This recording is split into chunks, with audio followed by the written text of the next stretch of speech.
Hello, Atlanta area moms. I wanted to, in light of recent events, tell you a little story. And this is a story about the birth of my son. He was born on July 16th, 2014. Healthy baby boy. I had a healthy pregnancy throughout. I had decided to go with a local practice that had a midwife on staff. But that day, the midwife was not available. It turned out after I went with that practice, I found out that the midwife was only one of 6 providers, so I only had a 1 of 6 chance of having a midwife actually attending my birth. So the OB provider that day for this practice was Dr. Dawn Manderville. I walked into the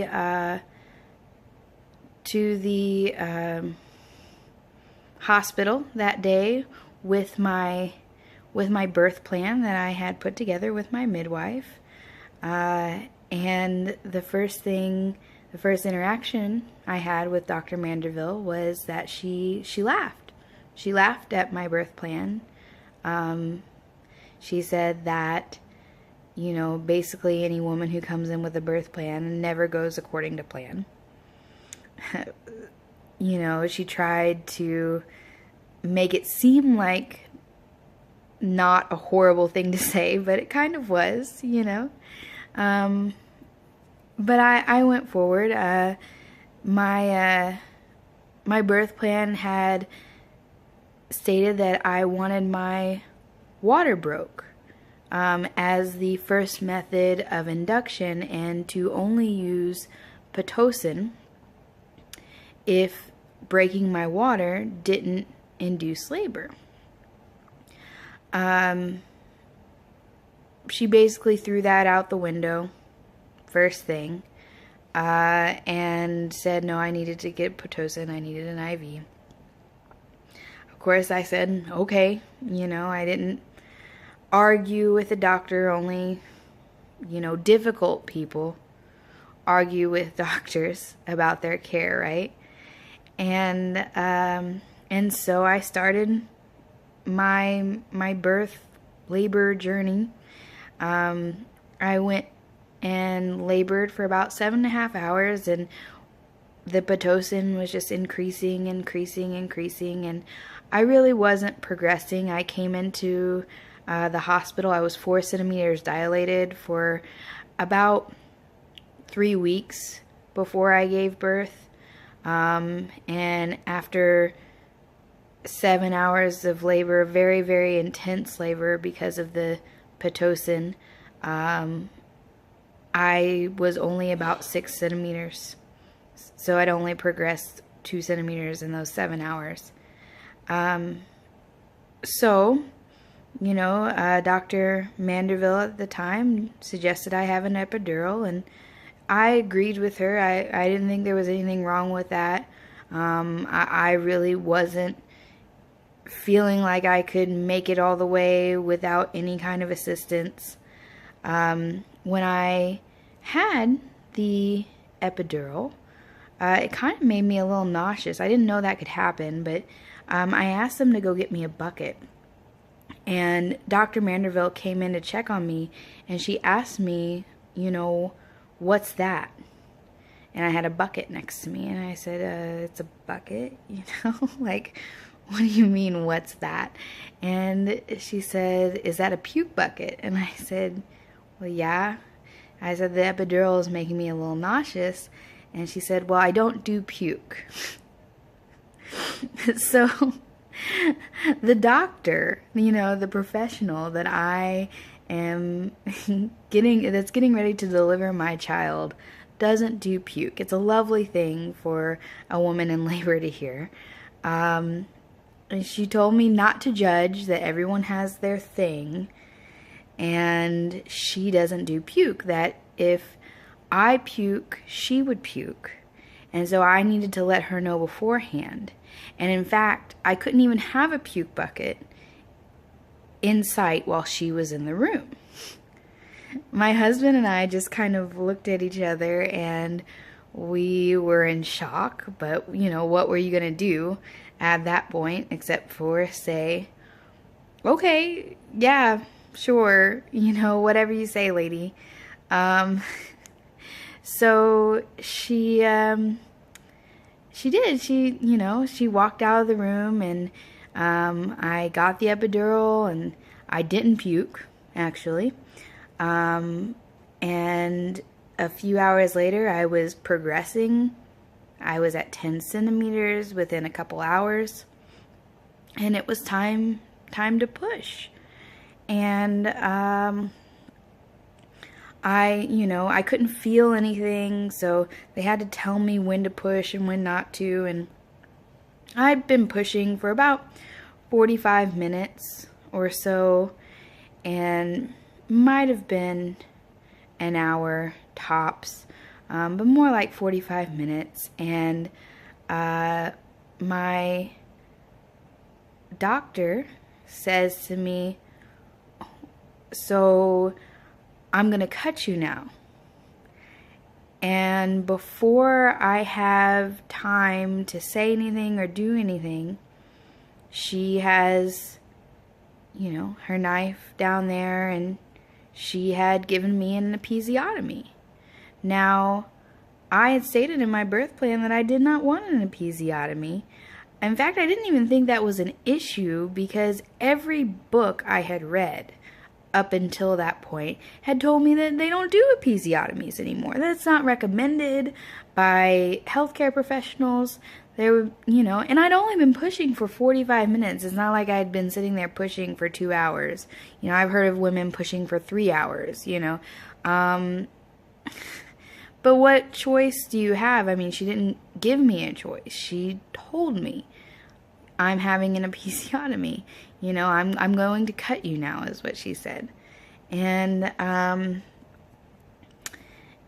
so, obviously there's a lot of other things going on at that point. And I said, well, what's done is done, and there's nothing to do.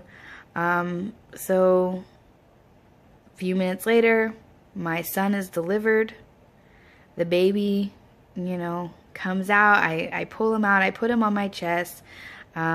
We did leave the cord attached for a little while. We did a delayed cord cutting.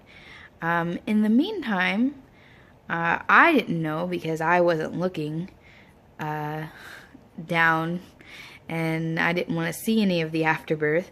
But my husband had caught sight of the afterbirth, and I don't think he quite expected it to be as graphic as it was. And he felt like he was going to get sick.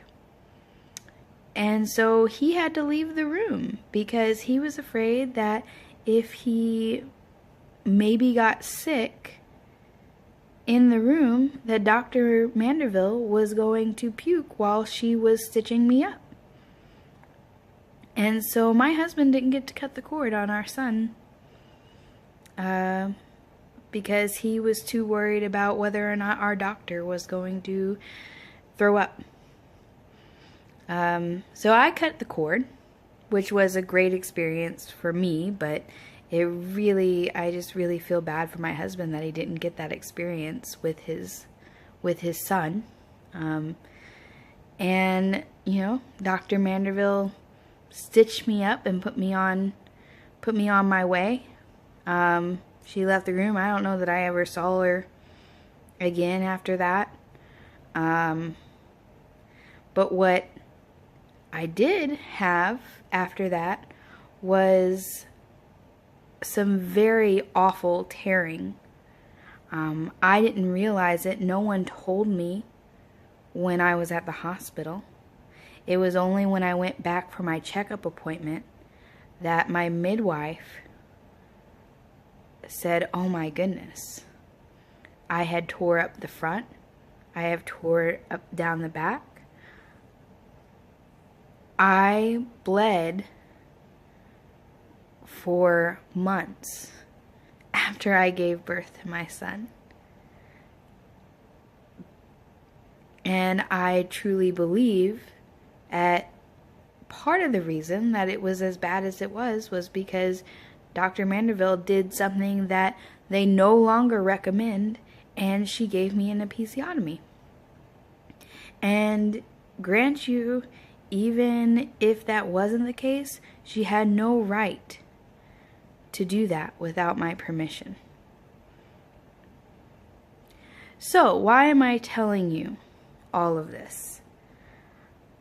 Well, because of the experience I had with Dr. Manderville, I decided that with my next child, which is due on November 23rd, a little baby girl, I was going to go with a different practice, one that would respect my decisions, ones that would respect my choices, that would treat me like a human being. And I decided to go with C-Baby Midwives and Dr. Brad Boots Taylor. Last week, I found out that a lot of his privileges at DeKalb Medical were suddenly revoked. And it was really interesting for me to see when I looked at the list of people that were responsible for that decision that the chair of the OB is none other than Dr. Dawn Manderville. So not only has this lady cut me without my permission, not only has she caused my husband to miss cutting the cord of his first and maybe only baby boy, but now she is contributing to screwing up the only doctor that I'm aware of that actually respects a woman's right to choose her birth experience. Irony doesn't even cover it. So I'm sharing this with Atlanta area moms to let them know what my experience was. And I hope that somehow, some way, Dr. Manderville sees this. Because what you did was wrong.